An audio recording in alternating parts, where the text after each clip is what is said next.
Got with a tier list here. Today I'm going to be ranking every single change that happened in the most recent patch of Deadlock, all the way from biggest winner down to nerfs. Not many characters got nerfed, a lot of characters got buffed, so let's get into the tier list. Before we do, I want to say thank you for all the support, and all the support is a lot of help, a lot of the awesome stuff. Okay, whatever, I'm not going to keep talking, let's get straight into it. All right, I'm just going to get this out of the way. Wraith is by far the biggest winner in this patch. She is utterly broken with the not only the fact that she has all of these new types of cards, you can guarantee that you have two jokers in lane, which essentially just one-shot people. And then on top of it, full auto is very, very, very strong now.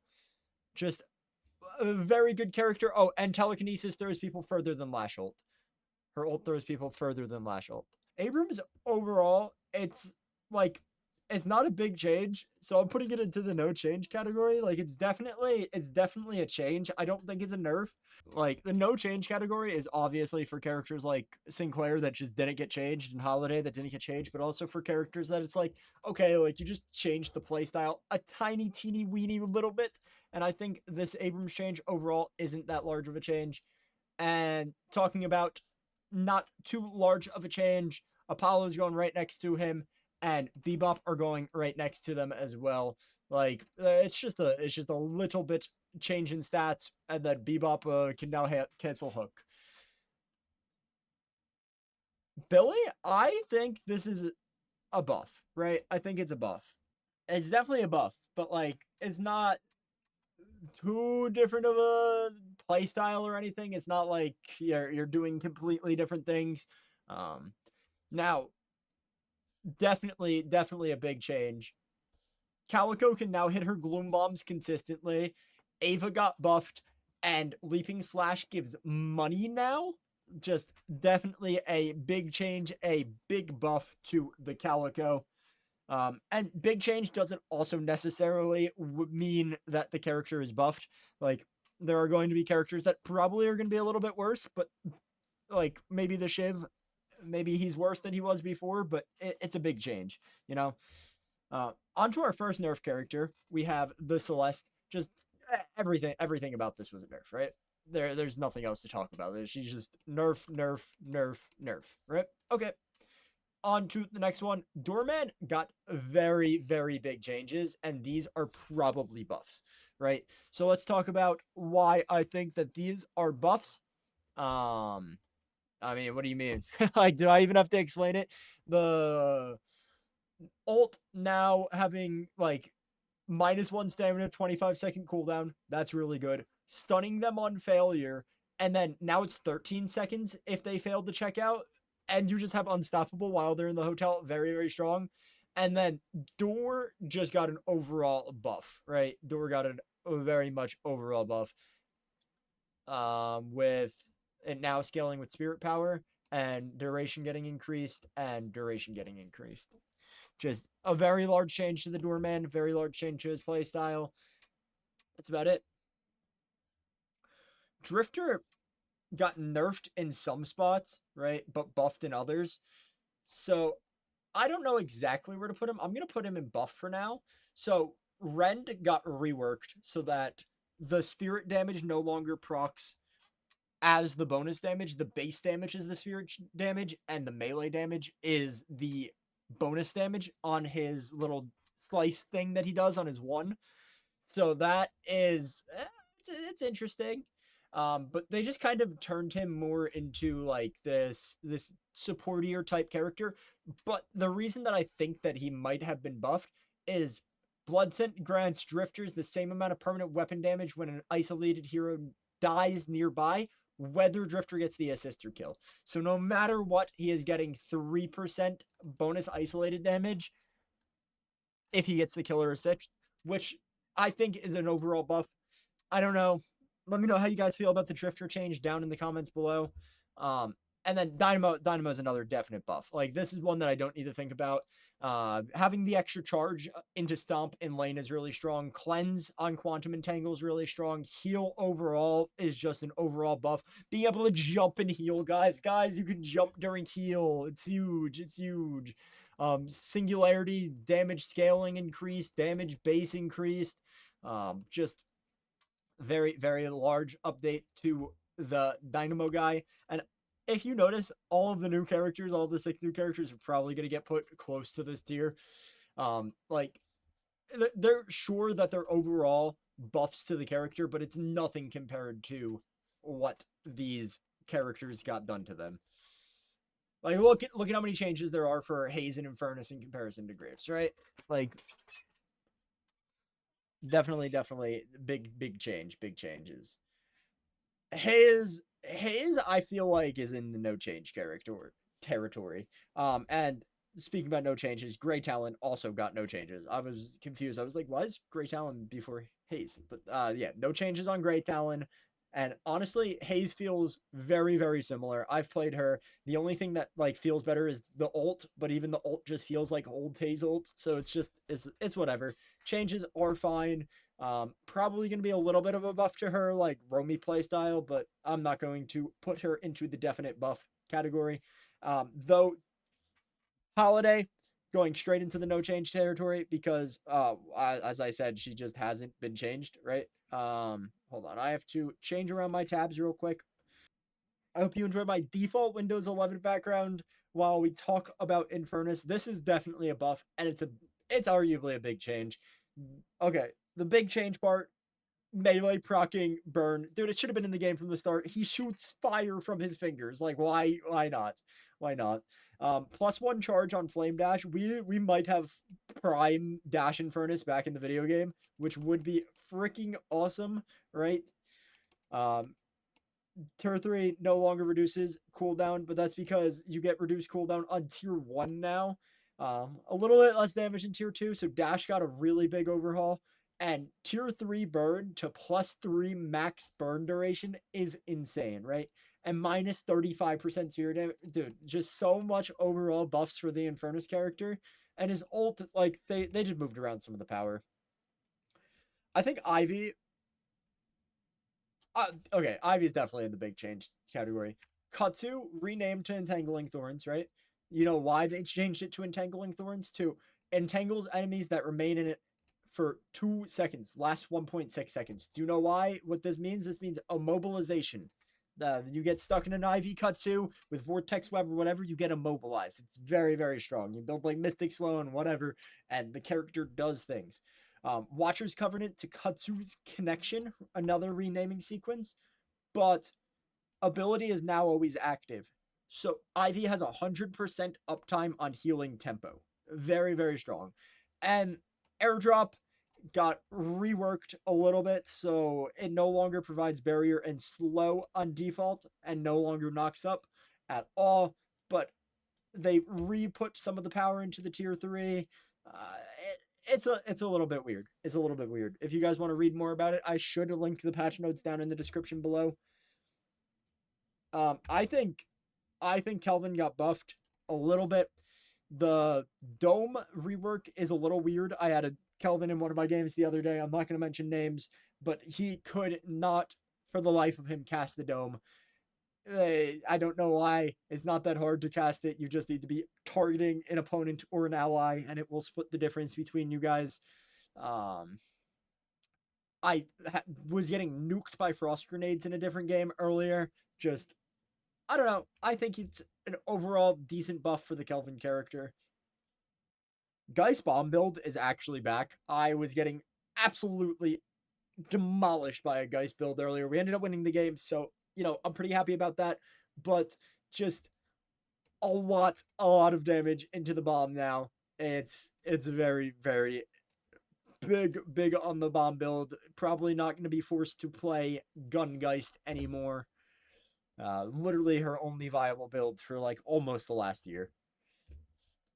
And guys, increase sparkle on the lash, bro. It's a big change. It's a big change. We fuck with the sparkles around here. It's also Flog Lash might be back. Flog Lash, the amount of healing that you get is pretty insane. Plus stamina onto the grapple max is also really good.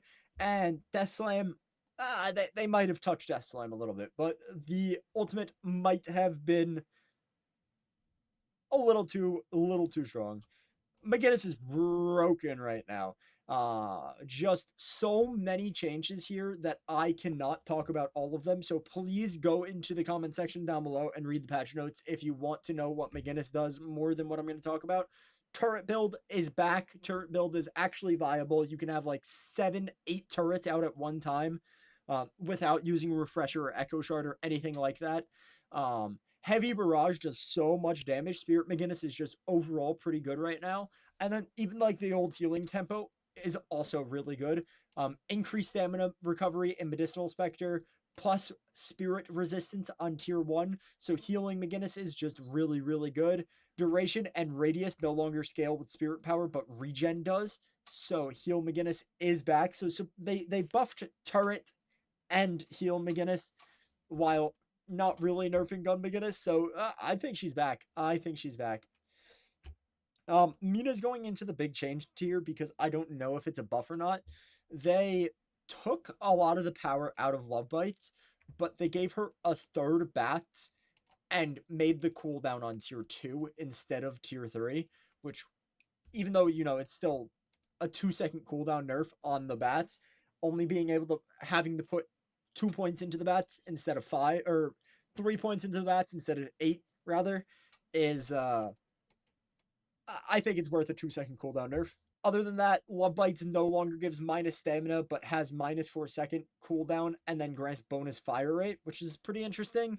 I don't know what else to say. Mirage is definitely in this big change category. There's going to be a lot of characters in the big change because they did a lot of crazy things. Scarabs are now like a regular charged ability, which I never understood why Scarabs themselves were a different ability. Tornado got renamed to Dust Devil. And then the lift duration was reduced overall. So a lot of power taken out of Tornado, but they put a lot of power into Jin's Mark. So they are kind of leaning more into this backline carry role where the Tornado is kind of just used as a little bit of a just get off of me and I need to get out of here ability. TP is now interruptible when you take damage. Any bit of damage will interrupt it, but you can move and use it on zip lines. Now it grants a barrier instead of traveler buff, and grants like bonus move speed and fire rates, and I don't know. It seems okay. It seems okay. From what I've seen about Mo, this is definitely a buff. Just reshifting his power around a lot. And first off, he can go into the tunnels now. Before we talk about the power, we're happy that the guy can go into the tunnels. It's pretty cool. Scorn base damage reduced, but tier 1 plus 35 damage, and tier 2 to 5-second cooldown, minus 5-second cooldown and 1 meter radius. So when you have 2 points into Scorn, you have plus 1.25-second cooldown in comparison to before, and plus 14 damage and 1 radius on Scorn. So this makes Scorn a lot stronger early. Burrow cooldown increased, but it actually does damage in lane now. And it has extra burrow time, which is good because of the tunnels, you know. And just a lot of power increased into tier 3. Sandblast got a big change. I'm not going to go through all of that. And combo also got a big change where lifesteal is now on the first point. No longer gives duration base in the upgrade until tier 3, until the tier 3 upgrade. Paige, also a fan of the renaming, renamed to Bookworm and Plot Armor. They listened to us, guys. They listened to us. Overall, I think it's like the same character. I don't know. They put a little bit of power into Dragon. They took a little power out of the defendant fight, out of the barrier. But overall, just seems fine. Seems fine. I haven't read the Paradox changes, and I do not plan on it, but it's definitely a buff. I've seen more Paradox in my games, and I am just getting utterly touched by them. It's definitely a buff, guys. It's definitely a buff. Pocket, definitely a buff. Once again, I'm kind of just scrolling through these and pointing out the big things. During his Barrage, you can use abilities and stamina during them. Plus, it had a projectile speed increased. just overall buff, overall buff, overall buff on Barrage, overall buffs onto Cloak, overall buffs onto Satchel, and then this is where the big change comes in, right? Affliction now prevents all healing on targets on max affliction. Like, this is, it's insane. It's insane. Pocket is going to be high priority picked. High prio picked. Rem definitely buffed. Just overall, I know I said that most of them are going to go into the no change, but I think the Lil Helpers changes are pretty good. Healing spirit scaling increased from 0.125 to 0.14. Nap time, yeah, I just overall good changes onto the Rem character. 7, I'm hearing that people think that is a buff. I don't know how I feel about it. They're buffing 7 ult. They are taking some of the power out of Power Surge and putting it into the max upgrade, which I like. But I don't know. We'll definitely see how the 7 plays out. But if people are saying that it's a buff, I'll agree with them for now. Big change. Who's got the big change? Shiv's got the big change. Stamina from 3 to 2. Knives no longer do impact damage. Right? No longer do impact damage on Shiv knives. Shiv plus 2-second duration on tier 1 now, and plus 2 charges on tier 2. Tier 3 no longer has plus impact damage, but plus 12 max DPS, and plus spirit scaling. Slice and Dice now reduces spirit resistance by 6% for 16 seconds, and can stack multiplicatively once you get the maxed out Shiv Slice and Dice, which it lets you get a bunch of resets on it. Shiv Mauling Leap. What the hell is mauling? Oh, that's silver. Oh, but Killing Blow is no longer unit targeted. You jump in the direction forward with some small control. So no longer have an auto aim execute ability. The devs have listened to you guys. I wasn't complaining. I liked it. I was a Shiv player. Definitely a nerf onto the silver character. Just everything about her got kind of nerfed except tier 1 resist increased, but they also got rid of the base resist. So it's plus 14 or sorry, minus 14 plus 1. So it's minus 13 overall. Sinclair, no change. Just did not get changed. Victor looks like this is going to, or sorry, where's Venator? Did Venator not get changed? Guess Venator in the no change category. Victor definitely got buffed. Victor seems really good in my games. We'll see. They took a lot of the strength out of Order of Suffering and made it a little bit more like utility, which is pretty interesting. Still building Infuser. They buffed the hell out of Pain Battery, to my knowledge. Jumpstart no longer reduces cooldown, but has an extra charge. Seems pretty good. And then the ult does things that I definitely read. Vindicta, another just buffed character, right? Fire rate no longer scales with spirit power, but bolt damage does, excuse me. Ammo reduced, but has higher bullet velocity. Stake damage reduced, but has higher spirit scaling. Flight now allows you to melee, parry, and gives you plus 50 item cast range. Flight duration overall reduced, but duration increased back on the flight tier 2. And tier 3 now refreshes duration on hero kill. Crow now throws out into like a shotgun type thing, which is pretty good instead of ricocheting. And Assassinate weapon damage bonus increased overall.